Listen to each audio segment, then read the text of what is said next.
अस्सलाम वालेकुम दोस्तों, आप देख रहे हैं फैक्ट टीवी और वीडियो के टाइटल से आपको अंदाज़ा तो हो ही चुका होगा कि आज हम ऐसे शख्स के बारे में बात करेंगे जो कि बरमूदा ट्रायंगल से बिल्कुल सही सलामत वापस आया है। दोस्तों, Bermuda triangle Bermuda island, Florida और पोर्टो रिको के दरमियान अटलांटिक ओशन में वाक़ है। मिस्टीरियस दुनिया का तज़किरा जहां शुरू होता है वहां सबसे पहले बरमूदा ट्रायंगल की बात की जाती है।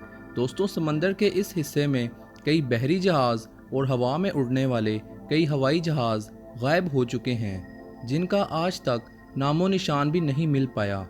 मिसाल के तौर पे 5 दिसंबर 1945 में 5 अमेरिकन बॉम्बर जहाज़ इसके ऊपर से उड़ते हुए गायब हो गए।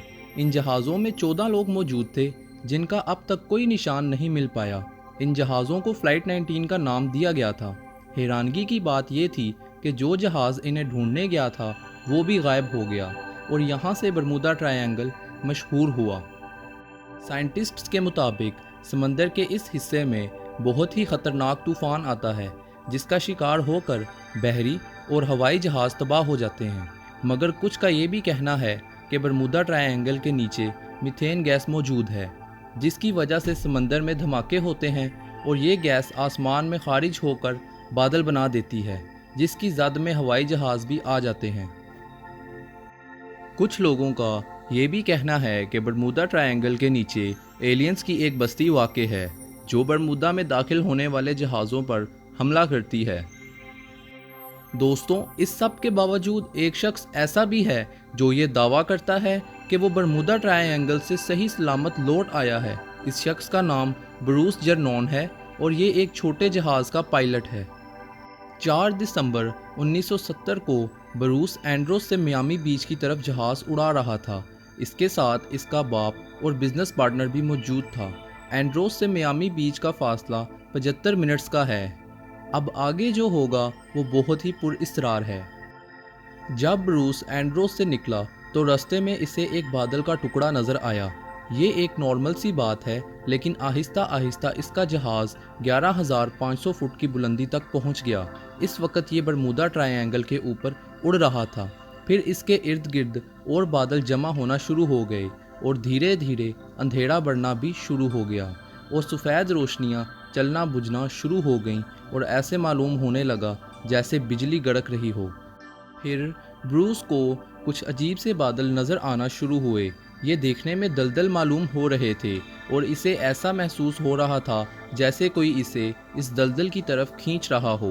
देखते देखते ये दलदल भी ख़त्म हो गया और फिर इसे बादलों से बनी सुरंग दिखाई दी और वो इस सुरंग के अंदर जाना शुरू हो गया और ये सुरंग बंद होने लग गई। ब्रूस को लग रहा था कि उसका जहाज़ इस सुरंग में फंस जाएगा, लेकिन उसकी खुशकिस्मती कि वो इससे भी बच के निकल गया और इसे साफ नीला आसमान नज़र आने लगा। इंटरेस्टिंग बात यह है कि इस दौरान इसके जहाज़ का सिस्टम ठीक से काम नहीं कर रहा था। इसने एयर ट्रैफिक से भी राब्ता करने की कोशिश की, मगर इसका जहाज़ रेडार में नज़र ही नहीं आ रहा था। और दोस्तों, काबिले गौर बात यह है कि इसने एंड्रोस से मियामी बीच का सफ़र सिर्फ 47 मिनट में तय किया, जबकि मैं आपको बता चुका हूँ कि एंड्रोस से मियामी बीच का रास्ता 75 मिनट्स का है। इसका फ्यूल भी नॉर्मल फ्यूल कंजम्पशन से कम लगा था। ब्रूस के मुताबिक ऐसे लग रहा था कि इसके जहाज़ को किसी ने उठाकर मियामी बीच तक पहुंचा दिया हो। ब्रूस ने अपने सारे रूट पर एक किताब भी लिखी थी, द फॉग के नाम से, और इस किताब में उसने सारा वो वाक़या बयान किया जो उसके साथ बरमूदा ट्रायंगल में हुआ। ब्रूस के रूट में से जो सस्पिशियस बातें थीं वो ये कि 75 मिनट्स का सफ़र 47 मिनट में कैसे तय हो गया और ये एयर ट्रैफिक के रडार में क्यों नहीं आया।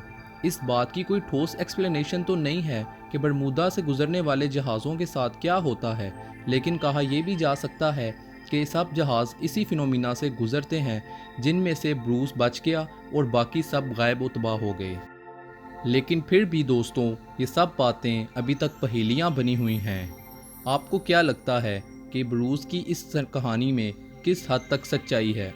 अपनी राय से कमेंट सेक्शन में ज़रूर आगाह कीजिएगा।